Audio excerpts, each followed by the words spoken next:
Hola, bienvenidos a nuestro canal, amantes de la historia. Hoy les voy a hablar de una reina española de la etapa medieval. Se trata de Urraca I, llamada también la Temeraria, y que ha sido un poco olvidada. Sin embargo, fue una reina que, a pesar de nacer en una época en que la mujer era tratada solo como moneda de cambio, supo gobernar su reino como lo habría hecho un rey de pleno derecho, y no como reina consorte. Y lo más importante, vivió su vida privada como le dictaron sus sentimientos, aún teniendo en contra toda la sociedad de su época. No se vayan, ya regresamos.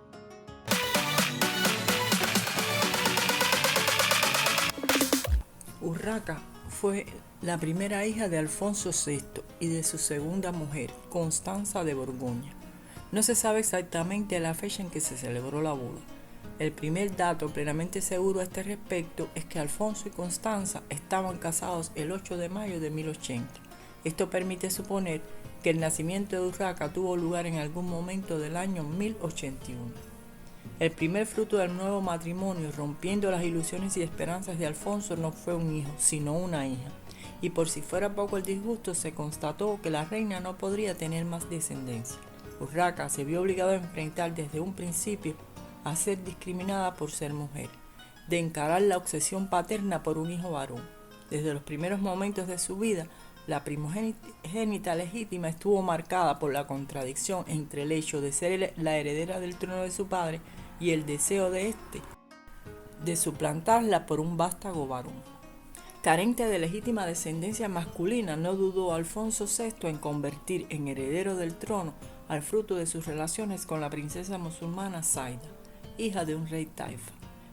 Para asegurarle una legitimidad que se presentía insegura, procuró la presencia del pequeño Sancho, que así se llamaba, un niño de pocos años, en los actos propios del gobierno real, de la misma manera que lo hacía figurar en lugar eminente entre los confirmantes de los diplomas regios, en lo que se advierte una insistencia especial en la afirmación de la paternidad. La infanta con 6 años se convertiría en prometida de un hombre mucho mayor que ella, de un adulto con plena capacidad de discernimiento.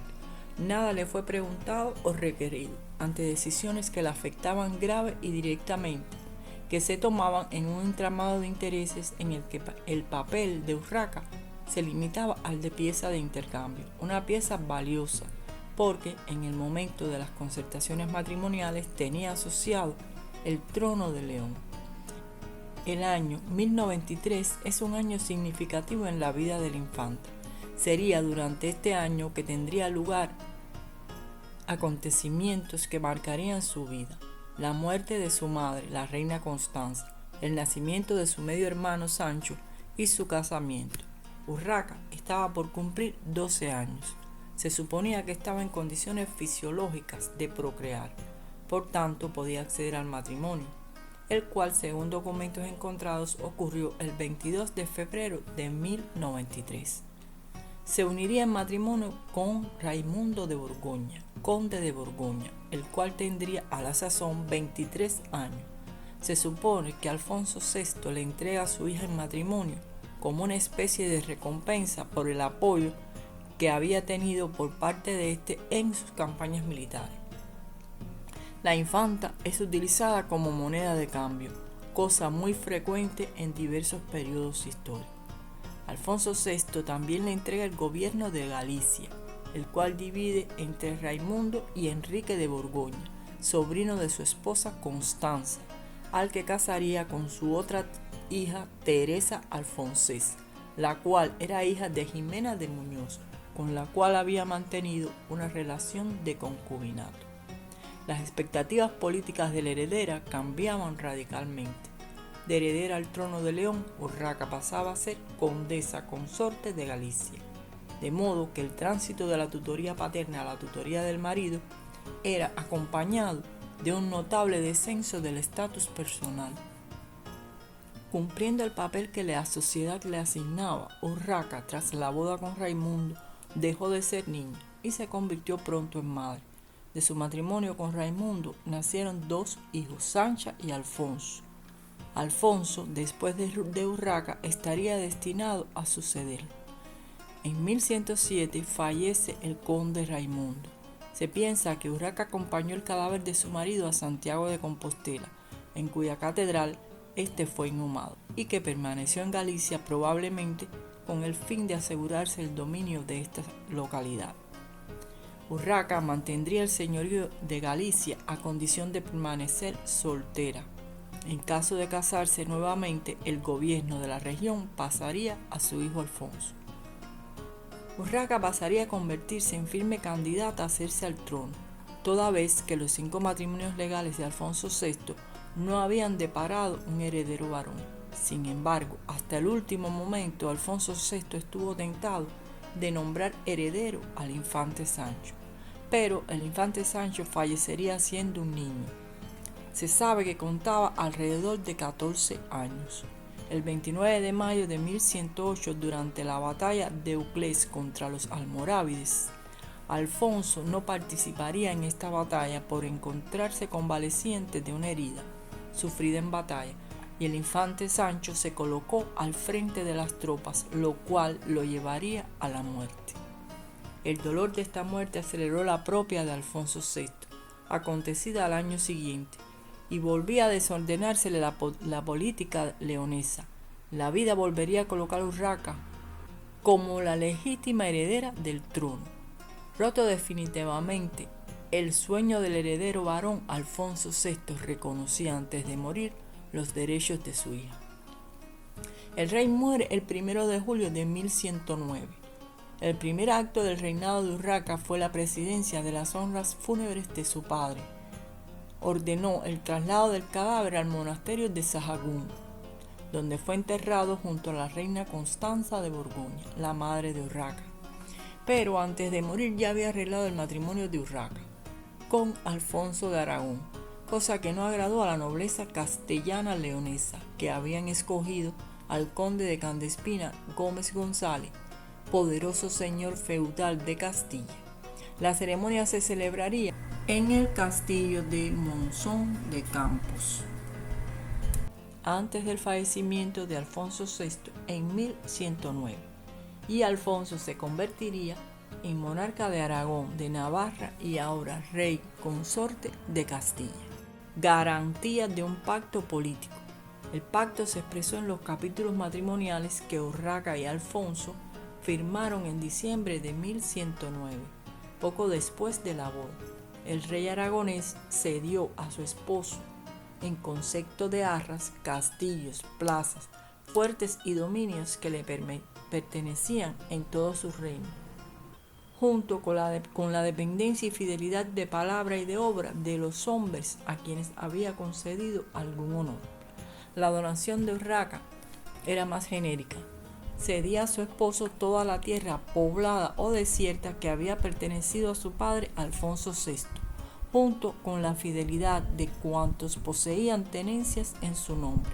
Uno y otro acordaron que, si tenían un hijo en el matrimonio, el cónyuge superviviente y luego el hijo de ambos heredarían el conjunto de lo que pertenecía a los dos, y si no hubiera hijo, Alfonso Raimundes sería el heredero. El cumplimiento del acuerdo quedaba condicionado a que el comportamiento de Urraca se ajustase al que la buena esposa debía tener para con su buen señor, es decir, para con su marido. Por más que Urraca fuera la sucesora legítima al trono de León, y por más que se empeñara en ejercer plenamente la función de reina, debía de hacerlo desde su condición de mujer. El matrimonio entre Urraca y Alfonso se inició con la oposición de distintas facciones políticas contrarias a la unión, por motivaciones muy distintas. Una primera facción estaba formada por el clero francés, que se había visto muy reforzado gracias al origen borgoño del primer marido de Urraca y que temía perder sus privilegios e influencia. El alto clero estuvo en general en contra del segundo matrimonio desde el principio. Mal avenido con el rey aragonés, fue el principal sostén del posterior gobierno en solitario de Urraca. Una segunda facción tenía su centro en Galicia, y su rechazo a la unión entre Urraca y Alfonso venía motivado por la pérdida de los derechos al trono leonés del hijo de Urraca, Alfonso Raimundes, Este sector se encontró desde un primer momento dividido en dos tendencias. Una encabezada por el obispo de Santiago de Compostela, don Diego Gelmírez, que defendía la posición del infante Alfonso como sucesor de Urraca, y otra encabezado por Pedro Froilaz, conde de Traba y tutor del príncipe Alfonso, quien se inclinaba por la independencia de Galicia, cuyo trono ocuparía Alfonso. Había un tercer grupo opositor al matrimonio real y radicaba en la misma corte, encabezado por el conde Gómez González, y la motivación de su oposición venía dada por su temor a la pérdida de poder, sensación que se vio pronto confirmada cuando Alfonso nombró a nobles aragoneses y navarros para importantes cargos públicos y como alcaldes de los castillos y enclaves leoneses y castellanos. Es bastante probable que fuese cierta la negativa de la propia Urraca a casarse con el monarca aragonés, debido a su pasión por el conde de Candespina, lo cual demostraría después en el transcurso de su vida. El conde contaba con el apoyo del arzobispo de Toledo, don Bernardo, arma importantísima de la Iglesia a la hora de demostrar la consanguinidad de los cónyuges, que podría llevar a la nulidad matrimonial. Sin embargo, se sospecha que fuese el antiguo yayo de Urraca, Pedro Ansúnez, el responsable de sugerirle a Alfonso VI el nombre de Alfonso de Aragón para esposo de la reina. La falta de amor por parte de la reina, que accedió al matrimonio en razón de las presiones políticas, era correspondida con la misma moneda del lado de Alfonso, que aportaba a la relación un carácter no exento de rasgos violentos, sobre un evidente fondo de misoginia. Era una relación que, de acuerdo con alguna información cronística de la época, no excluía los malos tratos, y encima había una dificultad añadida, particularmente grave a los ojos de la reina, y era la situación en la que quedaba con el nuevo matrimonio su hijo Alfonso Raimundes, hijo de su matrimonio con Raimundo de Borgoña. El infante sería una causa importante en las desavenencias entre el rey y la reina, ya que el rey lo veía como una amenaza en su sucesión. El niño se encontraba en las tierras gallegas, bajo la protección de Pedro Froilaz, conde de Traba. Pronto surgirían las primeras desavenencias del matrimonio provocadas por los temores de Alfonso, debido al parentesco demasiado estrecho entre él y su esposa, ya que se sabía que eran primos, y esto podría provocar la nulidad del matrimonio. Sin embargo, sería el conde de Traba quien iniciaría el movimiento independentista de Galicia, cuando reclamó los derechos hereditarios del infante Alfonso, lo cual iniciaría una serie de acciones de parte de Alfonso de Aragón en contra de este movimiento independentista. Estas acciones terminarían en la declaración del pequeño Alfonso como rey independiente de Galicia, lo cual provocaría una contienda bélica con el batallador, en la cual participaría la aristocracia gallega y hasta el propio arcediano de Santiago de Compostela, Diego Gelmírez, que comenzaría así su intrigante carrera política. Esta situación demostraría a Pedro Froilaz, el conde de Traba, que la proclamación de Galicia como reino independiente debería esperar una mejor ocasión. Asimismo, Alfonso de Aragón supo que la permanencia del infante Alfonso en tierras de Galicia, bajo la protección de Pedro de Froilaz, el conde de Traba, sería un grave problema para sus intereses hegemónicos en la política peninsular. La rebelión gallega contra el poder real fue solo el comienzo de una serie de conflictos políticos y bélicos que los caracteres opuestos de Urraca y Alfonso y su antipatía mutua alentaron en años sucesivos y que sumieron a los reinos hispánicos en una continua guerra civil. Y es a partir de este momento cuando verdaderamente tomó relevancia el papel de la reina Urraca, tanto en su vertiente política como en la vertiente íntima de sus problemas con Alfonso. Existen sospechas de que fuese la propia reina apoyada por el conde de Candespina y el arzobispo de Toledo, quien forzase el envío al Papa Pascual II de las pistas necesarias para declarar nulo el matrimonio. Es por ello que en el año 1110, temiendo por la seguridad de su hijo Alfonso, quien era un obstáculo para la ambición de su padrastro, doña Urraca inició un proceso de separación con el apoyo de altos cargos de la iglesia que se reunieron para aprobar la disolución del matrimonio. Para hacerlo oficial, ese mismo año, Urraca firma un documento de donación como reina de toda España e hija del emperador Alfonso, dejando bien claro su independencia total. Urraca decide alejarse de Alfonso y se refugió en el monasterio de Sahagún. Alfonso I recibiría noticias de que el arzobispo de Toledo estaba maniobrando para obtener la nulidad matrimonial. Este hecho, unido a los rumores de que la reina mantenía una relación amorosa con el conde Gómez González, hizo que decidiera encarcelar a Urraca en la fortaleza del Castellar y dirigiera su ejército contra todas aquellas plazas leonesas, gallegas y castellanas que se habían puesto a favor de Urraca. Sin embargo, el conde de Candespina envió al castillo turolense donde se hallaba encerrado Urraca a sus 2 hombres de confianza para liberarla, lo cual lograron. Pero le esperaba a la reina una mala noticia. Los nobles gallegos, enemigos del conde de Traba, en alianza con Diego Gelmírez, el arcediano de Santiago de Compostela, habían sitiado Castrelo de Miño y secuestrado a su hijo, el príncipe Alfonso. Esto con la intención de obligar a los reyes a declarar al infante Alfonso rey independiente de Galicia. Se iniciaban las contiendas. Enrique de Borgoña, ahora rey de Portugal y cuñado de doña Urraca, se alió con Alfonso el Batallador contra Urraca. Alfonso le prometió negociar las conquistas territoriales que se produjesen con él. De esta forma, aragoneses y lusos formaron un ejército conjunto que se enfrentó al castellano en la batalla del Campo de Espino, cerca de Sepúlveda, el 12 de abril de 1111, contra las tropas dirigidas por Gómez González, conde de Candespina. En esta batalla encontraría la muerte el conde de Candespina, Gómez González, y el batallador saldría victorioso. Urraca, vencida, se refugió en Burgos. Al tiempo envió emisarios a Enrique de Borgoña, prometiéndole dividir el reino con él, como ya habían acordado el conde y Alfonso de Aragón. Enrique, que temía tener por poderoso vecino al rey aragonés, cambió de bando y pactó con Urraca. Urraca comenzaría, después de la muerte de Gómez González, una relación con el conde Pedro González de Lara. Los condes y ricos hombres de Castilla no consintieron el matrimonio.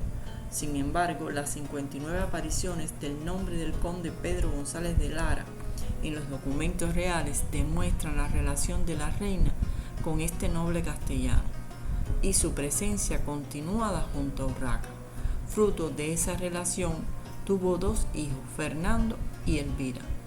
La unión entre la reina y el conde Pedro de Lara fue de las que duró hasta que fue disuelta por la muerte. Según algunos historiadores, la reina empleó estas relaciones extramatrimoniales no solo con fines de satisfacción sexual, sino también como instrumento político para atraerse poderosos aliados sin someterse mediante nuevos matrimonios a la autoridad de un marido. Aquí se demuestra la fuerte personalidad e inteligencia de esta mujer, que nos hace recordar a la reina de Egipto, Cleopatra, que a través de sus relaciones con Julio César y Marco Antonio logró mantener la independencia de su reino y así evitar que éste fuera absorbido por el Imperio Romano, algo que sucedería después de su muerte. Las batallas entre Urraca I de León y Alfonso el Batallador por el poder no cesarían durante todo el periodo en que se mantuvieron unidos en matrimonio. El hijo de Urraca, Alfonso, que luego sería Alfonso VII, había sido raptado por los enemigos del conde de Traba, su preceptor, en alianza con Diego Gelmírez. En la negociación de la libertad de Alfonso, los rebeldes pidieron perdón para todos por el delito cometido y la proclamación de Alfonso como rey de Galicia independiente. La respuesta de la madre fue evidentemente afirmativa, lo que conllevó a que Alfonso fuera coronado en Santiago de Compostela el 17 de septiembre de 1111, bajo la promesa de que inmediatamente después de la coronación Alfonso fuese llevado a León junto con su madre. Es de suponer que otra vez la reacción del monarca aragonés fuese colérica contra su mujer, pues reunió a su ejército y atacó a mediados de octubre a la comitiva gallega que transportaba a Alfonso hacia León, en la cual el conde de Traba fue hecho prisionero, y Diego Gelmírez a duras penas pudo escapar hacia Galicia, llevándose consigo al joven Alfonso.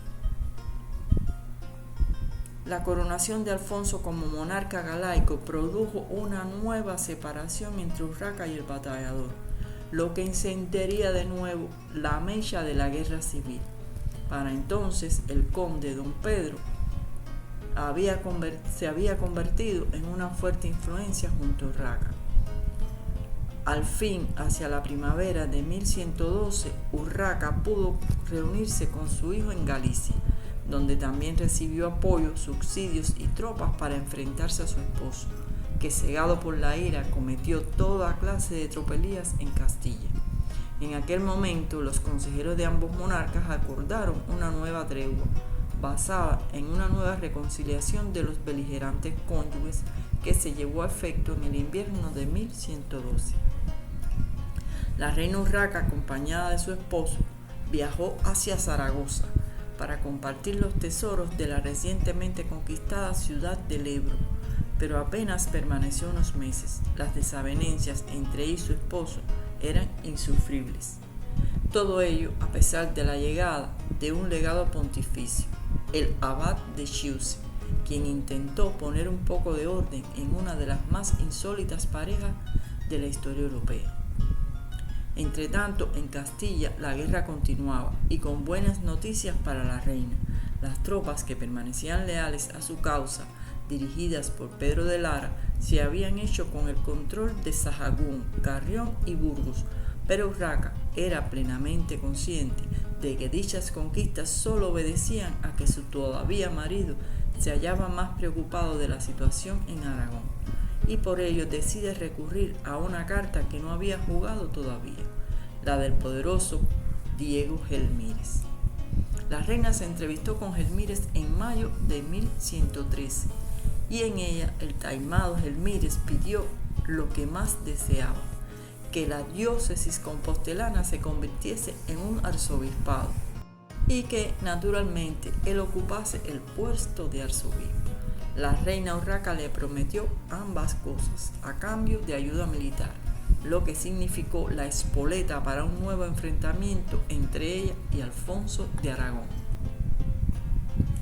En 1112, Alfonso rechazó una mediación del legado papal y el Papa Pascual II hizo oficial la amenaza de nulidad matrimonial, excomulgándolos si permanecían juntos. Alfonso la repudió definitivamente, y que probablemente fuese estéril, no volvería a tomar esposa y murió sin descendencia en el año 1134. No se sabe si esta fue la razón de la separación definitiva o el hecho de la aparición de la hermana de Urraca, Teresa, que buscaba la ruptura definitiva con Alfonso el batallador.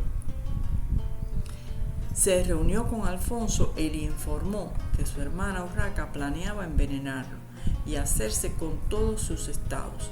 Esta vez Alfonso, sin buscar excesivas pruebas de que fuese cierto el rumor, no montó en cólera, sino que directamente repudió a la reina Urraca, la expulsó de todo su reino y prohibió bajo pena de muerte que alguien le diese cobija. Pero el verdadero dominador de la situación era el ya obispo de Santiago, Gelmírez, quien con la ayuda del conde de Traba impulsaba cada vez más la autonomía del reino de Galicia, esgrimiendo a Alfonso como baluarte, pues sabía que la reina jamás iría en contra de su hijo, sin pensar que desde la perspectiva de la reina eran dos cosas distintas. En una de sus muchas demostraciones de carácter y cuando peor parecían marcharle las cosas, por 2 veces Urraca entró en Santiago de Compostela para apresar al obispo Gelmírez y por segunda vez éste se escapó. Por esta razón, a partir de 1114 se abrió una etapa negra en el devenir de la reina. Parte de su reino se mostraba abiertamente partidario de Alfonso, pero el otro problema era aún mayor. Gelmírez seguía promoviendo la independencia de Galicia. El caso es que las guerras asolaban otra vez Galicia y en el horizonte no se veía una solución inminente, a pesar de que Urraca y Gelmírez firmaran una especie de tregua en Tierra de Campo a principios de 1117. El conde de Traba se hallaba junto al ya adolescente Alfonso en Toledo, donde el futuro rey velaba sus primeras armas contra los musulmanes. Enterado de las noticias, el conde resolvió llevar a Alfonso a Galicia, donde el joven príncipe expuso sus derechos a la corona de Galicia y a la de Castilla, instando a su madre a la concordia. Así, en mayo de 1117, Gelmírez y Urraca firmaron el tratado Pacto del Tambre, que puso fin a los conflictos bélicos y que de manera más que evidente consolidó el futuro de Alfonso en el trono castellano. No conocemos cuáles fueron las motivaciones que impulsaron a doña Urraca en sus últimos años para continuar en la contienda bélica en Santiago de Compostela. Uno de los hitos de su vida tuvo lugar el mismo año de 1117 durante nuevas conversaciones entre la reina y el obispo en la capital jacobea que derivaron en un motín. La reina fue violentamente atacada y despojada de sus ropas, pero aún así, en paños menores, plantó cara a los amotinados y les conminó a que expusiesen sus quejas, ayudando con ello a calmar la violenta situación. No cumplió nada de lo prometido a los amotinados, sino que, con la ayuda del conde de Traba, llevó a cabo una violenta represión contra quienes habían protagonizado el motín. Continuaría con la implacable persecución contra el obispo compostelano, al que llegó a ser prisionero en 1121. Para frenar las ansias de su madre contra el arzobispo, Alfonso, a la sazón un joven de 20 años, se armó caballero en la Catedral de Santiago en 1124, ceremonia que significó la retirada de la escena política de Urraca para alivio de Gelmírez. En 1126, tras años de luchar contra todos sin tregua, Urraca muere y su hijo heredó sin mayor problemas el reino de Castilla y León. La reina fue enterrada en el Panteón de los Reyes en San Isidro de León, donde están enterrados la mayoría de los reyes leoneses de esa época. A modo de resumen, podemos decir que los documentos y crónicas que hablan sobre esta reina evidencian su energía, su independencia, su constancia y capacidad de amar, rasgos de carácter de la reina Urraca que poco o nada tienen que ver con el papel que le asignaron, pensando en la mujer en general.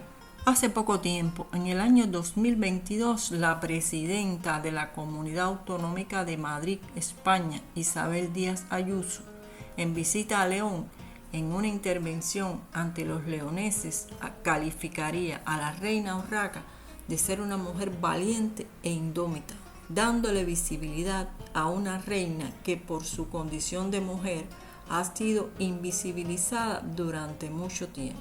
Sin embargo, cometería un error garrafal al denominar a León parte de Castilla. Hasta aquí nuestro video de hoy. Espero que hayan disfrutado de esta pequeña cápsula de historia. No olviden suscribirse y si les ha gustado el video, regálenme un like. Chao, nos vemos.